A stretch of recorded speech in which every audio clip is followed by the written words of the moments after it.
परावर्तन द्वारा प्रकाश का ध्रुवण यानी ब्रूस्टर का नियम, ठीक है। ये टॉपिक डिस्कस करेंगे और अच्छे से समझेंगे इसको, इसके निष्कर्ष क्या निकलते हैं वो चीजें, ठीक।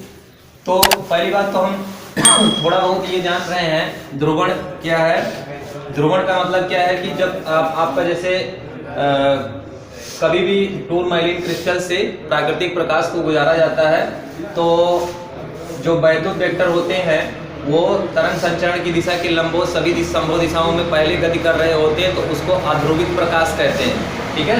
या अध्रुवित होता है प्रकाश, उसमें जो प्राकृतिक प्रकाश होता है वो अध्रुवित होता है, लेकिन जब उसको किसी टूर माइलिन के क्रिस्टल से गुजार दिया जाता है तो इस प्रकार प्राप्त होने वाला जो प्रकाश होता है वो समतल ध्रुवित प्रकाश होता है, ठीक है। अर्थात ध्रुवित प्रकाश अध्रुवित प्रकाश में सिर्फ और सिर्फ इतना अंतर होता है कि जो अध्रुवित प्रकाश होता है उसमें वैद्युत वेक्टर होते हैं, जो प्रकाश के वैद्युत वेक्टर होते हैं वो तरंग संचरण की दिशा में लंबवत सभी संभव दिशाओं में सम्मित रूप से गति करते हैं, जबकि जो ध्रुवित प्रकाश होता है, समतल ध्रुवित प्रकाश होता है, उसमें सभी संभव दिशाओं में तरंग संचरण की दिशा में वैद्युत वेक्टर कंपन ना करके केवल एक निश्चित दिशा में कंपन करते हैं, ठीक है। तो इस प्रकार के प्रकाश को जो है ध्रुवित प्रकाश कहते हैं और इस घटना को ध्रुवण कहते हैं। ये हम लोग लास्ट टाइम में देख चुके हैं ये चीज। अब हम ब्रूस्टर का नियम देखेंगे। तो ब्रूस्टर ने एक नियम दिया था जिसमें उन्होंने अपवर्तनांक और आपतन कोण को कुछ संबंधित किया। उसके लिए उन्होंने कहा कि n बराबर होता है tan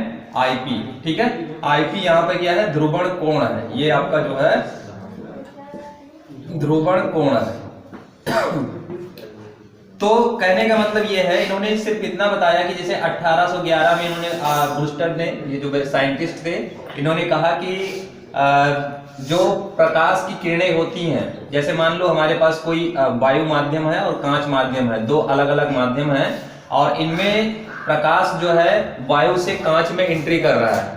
तो जब प्रकाश की किरण, जैसे हम अपवर्तन की घटना क्या जानते हैं, अभी अपवर्तन में हमने यही देखा कि जब प्रकाश की किरण एक माध्यम से दूसरे माध्यम में प्रवेश करती है तो वो या तो अपने अविलंब की तरफ झुक जाती है या अविलंब से दूर हट जाती है। प्रकाश की इस घटना को अपवर्तन कहते हैं। ये हम लोगों ने देखा है अपवर्तन में, ठीक है। इन्होंने बताया कि जब कभी चूंकि ये जो प्रकाश होता है ना, ये प्रकाश जो होता है अध्रुवित प्रकाश होता है,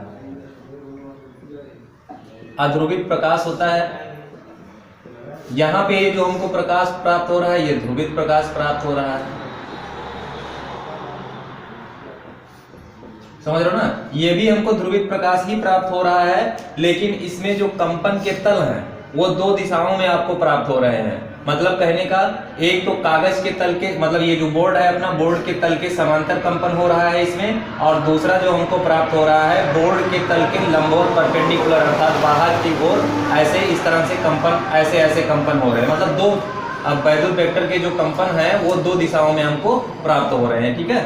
तो कहने का मतलब है, इन्होंने कहा, ब्रूस्टर ने क्या कहा कि एक विशेष आपतन कोण के लिए जो परावर्तित प्रकाश होता है या कुछ मात्रा में अपवर्तित प्रकाश होता है वो आपका क्या होता है, पूर्णतया समतल ध्रुवित होता है। मतलब अगर हम विशेष एंगल पर, एक एंगल की बात इन्होंने की कि अगर जो हमारे पास अध्रुवित प्रकाश है उसको हम किसी दूसरे मीडियम में भेज रहे हैं और विशेष एंगल पर, मतलब हर एंगल पर नहीं होगा ऐसा, हर प्रकाश के लिए एक एंगल निश्चित होगा, उस एंगल पर अगर हम प्रकाश को आपतन करवाएंगे दूसरे मीडियम में तो क्या होगा कि जो प्रकाश हमको प्राप्त होगा वो हमारा कैसा होगा, समतल ध्रुवित प्रकाश प्राप्त होगा, ठीक है। इन्होंने यही चीज बताया और इन्होंने रिलेशन दिया, वो जिस माध्यम में हमने भेजा है, अर्थात ये n माध्यम है जिस माध्यम में प्रकाश की किरण एंट्री मार रही है, और उसके बाद में जो ये आपका कोण है, ध्रुवण कोण जिसको कहा गया है, उसके बीच में यानी अपवर्तनांक और ध्रुवण कोण के बीच में इन्होंने एक रिलेशन दिया, n बराबर tan IP, ठीक है। उसके बाद में जो है हम एक चीज और जानते हैं स्नेल के नियम से। इसके अलावा अच्छा देखो एक चीज है, इनके ही नियम से एक निष्कर्ष क्या निकलता है, इनके नियम से एक निष्कर्ष निकलता है कि जो आपतित कोण है और अपवर्तित कोण है, आपतित कोण और मतलब आपतन कोण और अपवर्तन कोण दोनों का जो एंगल होता है उनका जो सम होता है वो 90 के बराबर होता है। ये रिलेशन हम लोग प्रूव करेंगे। तो इसमें स्नेल के नियम की मदद लेंगे, स्नेल के नियम से कहेंगे, स्नेल के नियम से। तो स्नेल का नियम में हम जानते हैं n बराबर होता है sin I क्योंकि यहाँ आई जो है क्या है, आईपी है, तो हम आईपी कह देंगे, बटे होता है साइन आर। तो इसको हम कह देते हैं समीकरण एक कह देते हैं इसको।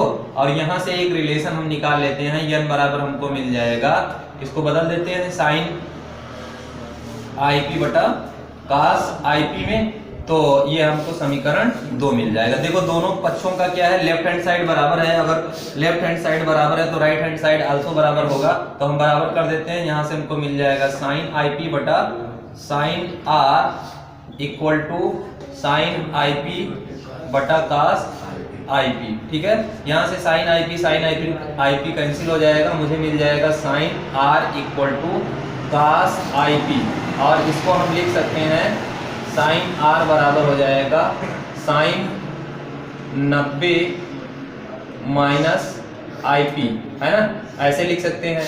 तो ये अपने पास फाइनली क्या हो जाएगा, साइन से साइन कैंसिल हो जाएगा, तो हमें मिल जाएगा कुल मिला के, यहाँ पे मैं लिख ले रहा हूँ, तो साइन से साइन कैंसिल होगा, आर बराबर हो जाएगा 90 माइनस आईपी, या हमें मिल जाएगा आईपी माइनस और आईपी प्लस आर बराबर 90। ये वही निष्कर्ष निकला कि जो मतलब आपतन कोण होता है और अपवर्तन कोण, वो दोनों हमेशा क्या होते हैं, 90 होते हैं। ये देखो मैं यहाँ पर आपको करके भी दिखा देता हूँ। जैसे देखो ये क्या है, एंगल आर है, ये क्या है, आईपी है। आप जानते हो टोटल एंगल यहाँ से यहाँ तक कितना है, 180 है। और आपको जब रिलेशन जो दिखाया गया वो कहा गया कि ये वाला और ये वाला दोनों जोड़ करके 90 हो रहा है, टोटल 180 है, तो 180 में से 90 घटाओगे तो ये दोनों एंगल कितना होगा, 90 होगा। यानी कहने का मतलब यहाँ से जो निष्कर्ष निकलता है वो ये कि परावर्तित किरण और अपवर्तित किरण, जैसे कुछ मात्रा में प्रकाश परावर्तित होगा और कुछ मात्रा में अपवर्तित होगा, दोनों परावर्तित किरण और अपवर्तित किरण के बीच का कोण कितना होगा, 90। ये निष्कर्ष निकलता है ब्रूस्टर के नियम से। बात समझ में आया?